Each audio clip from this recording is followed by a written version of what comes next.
very much. I'm honored to be here. So it's quite a challenge to address something, all the people in state government and in the university system up here who write about these issues and confront these issues every day. And when you're a legislator, it's just assumed that you don't have time to think about any of this. I was going to be careful and say you just assume not to actually be able to figure out any of this, so I'll be careful. Not true for Denny Farrell or Liz Krueger. But I am very pleased to be here in the hat of chair of the Senate Selects Committee on Budget Reform and Tax Reform, because in fact, those are fundamental issues that the state Senate and the Senate Democratic Conference is struggling to get our arms around, recognizing as a new conference who came, quote unquote, into power after 70 years in the desert in January 2009, that we wanted to change many, many things about how state government operated.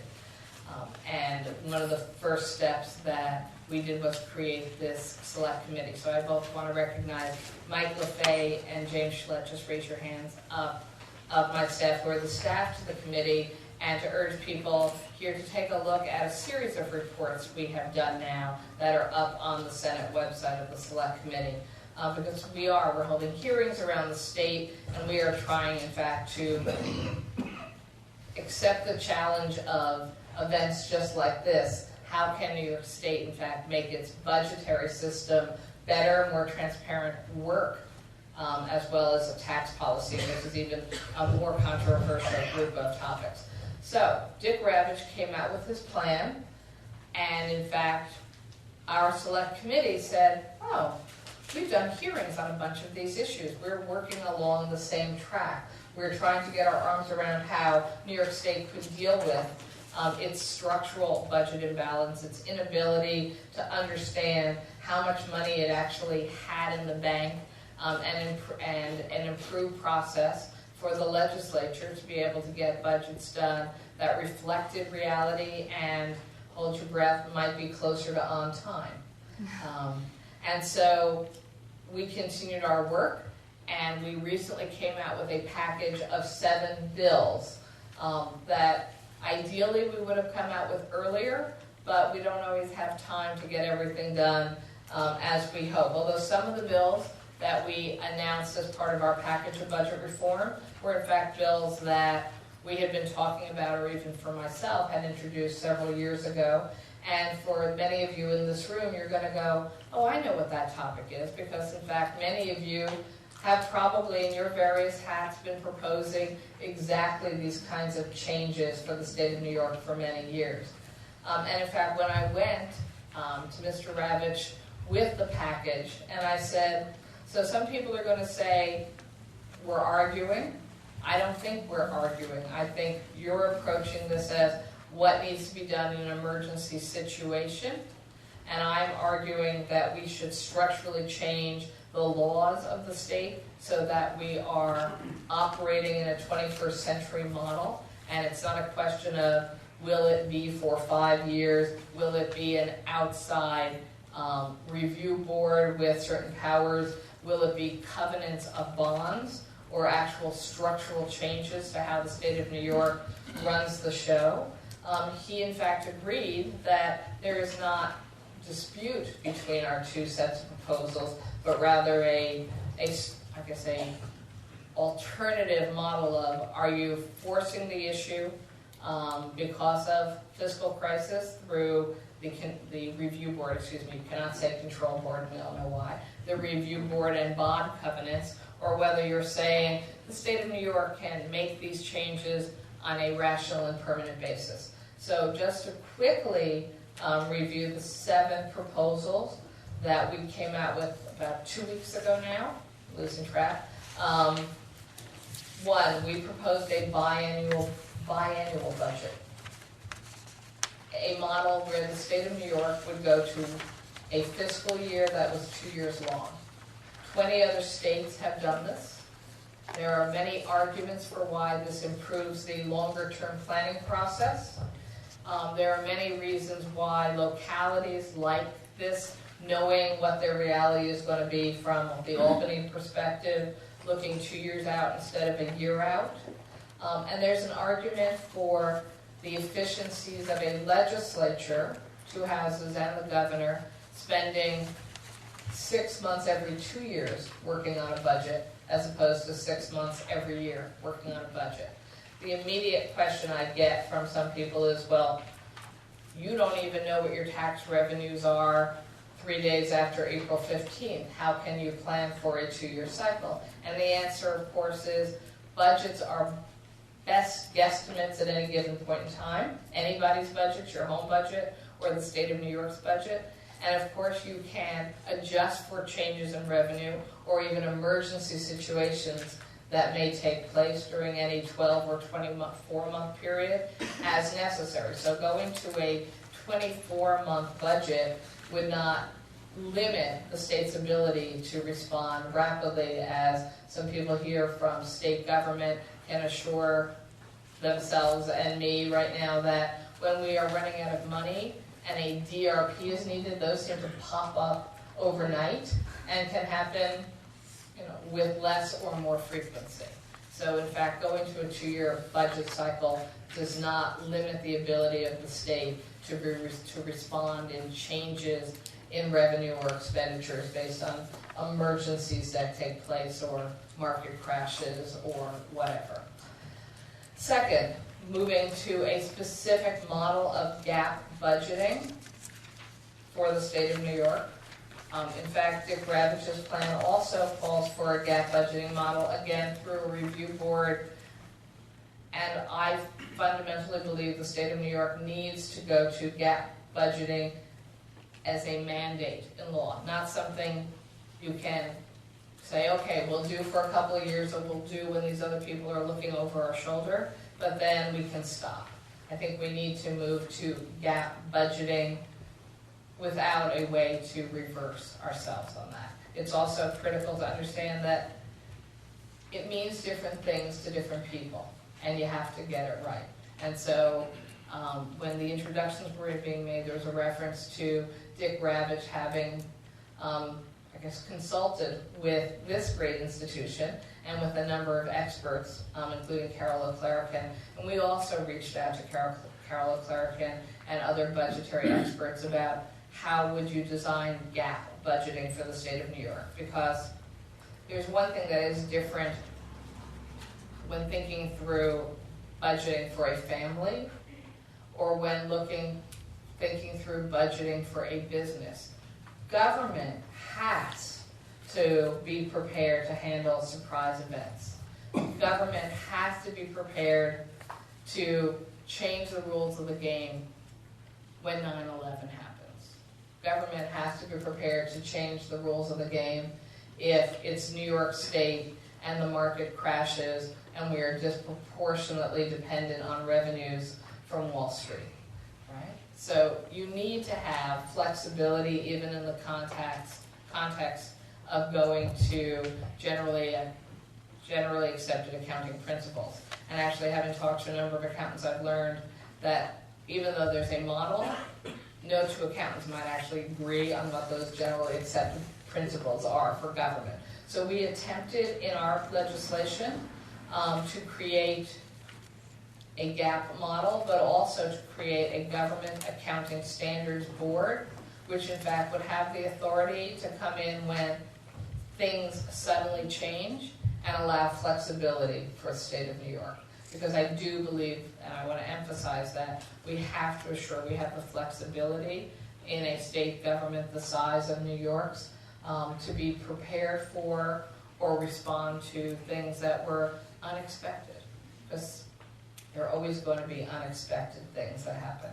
And we can't be so frozen into a accounting model that we can't allow ourselves to make some changes and adjustments. Third, we suggest moving to a June 1st fiscal year. Many people, including Mr. Ravitch, went to a July 1st fiscal year. Nobody seems to disagree anymore that April 1st is a bad date to have a fiscal year based on.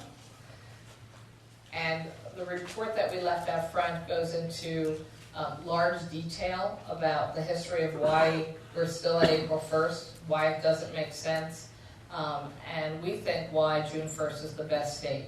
The easy answer is if you go to July 1st, you throw your local school boards into chaos. Now, you can take the next step, as we explored, why do you actually have school board elections? And in fact, it turns out only 6 states do. 44 states don't have elections at the local level for their school budgets, even though they may have local school budgets. But New York State is I suppose also a historical fluke on how we set up outside the big 5 cities local school budgets and the elections therein.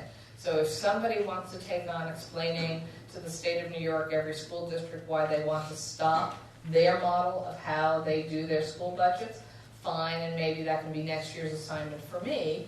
But we decided that given the fact that we do have a model of 700 school districts, I think the number approximately, doing school budget votes, that July 1 would leave them with almost no options. Although if we go to the 2-year biannual budget, there's even greater flexibility there.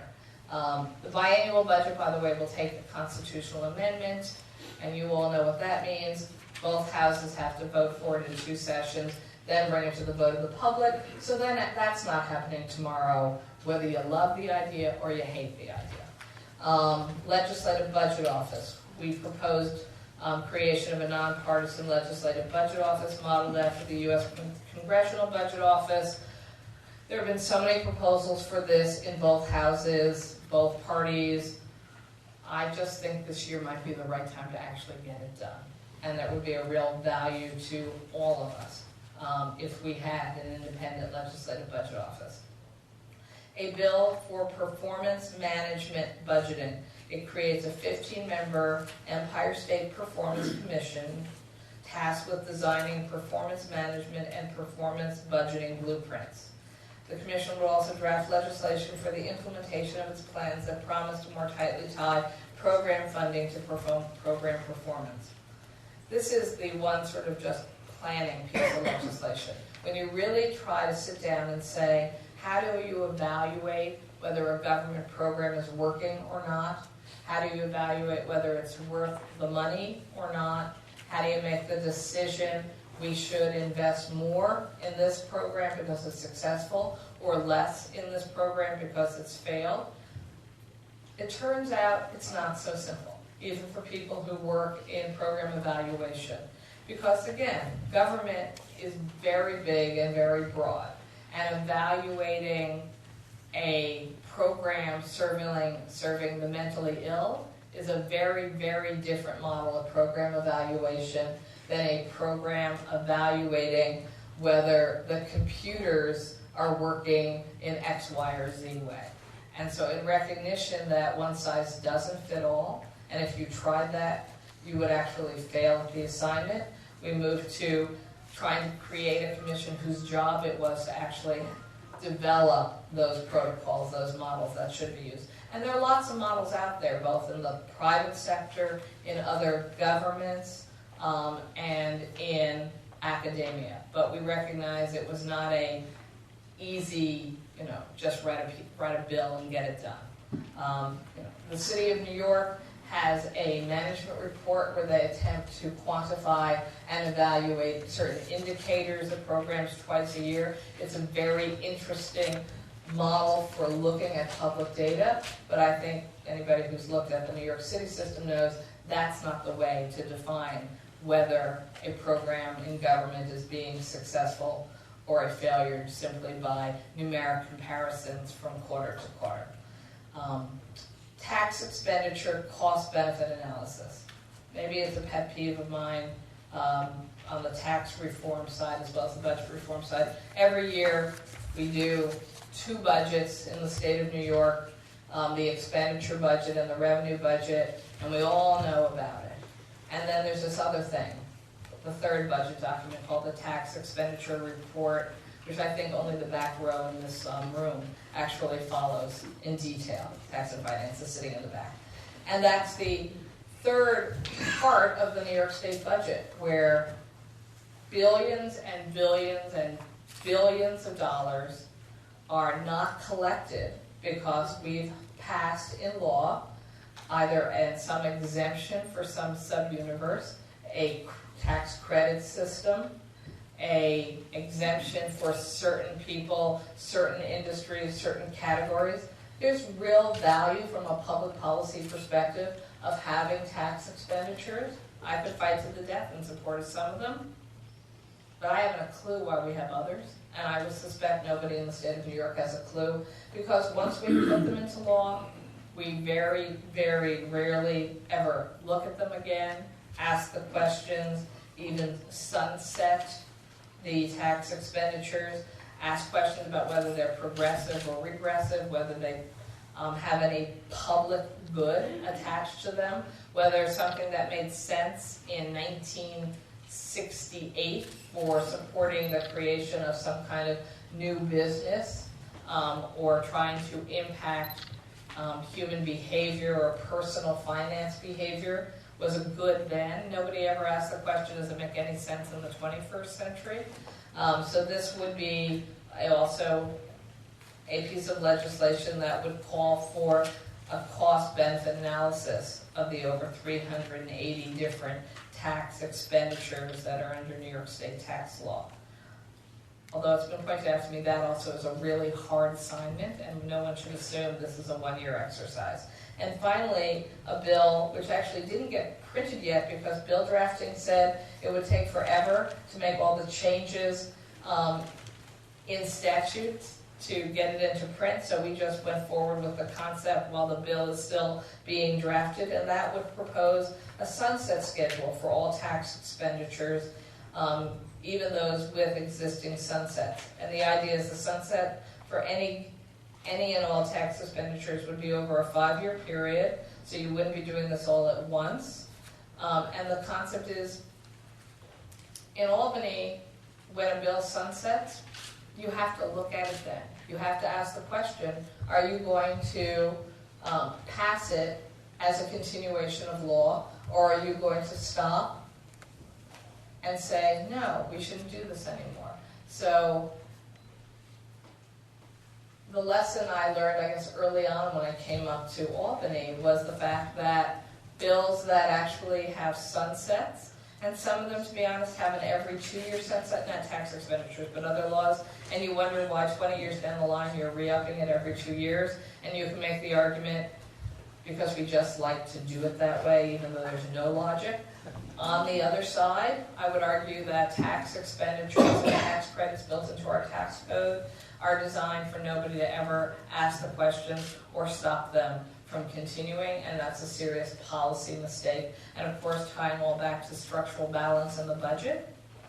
If you never look at the tax expenditure budget, all you ever do is fight over tax revenue and cutting the existing spending budget, you actually also have flunked the test. And so I think we flunked the test structurally in not asking hard questions about our tax expenditure budget. And I think I may have gone on a little longer than you planned, but I thought I would just run down the proposals. Thank you very much.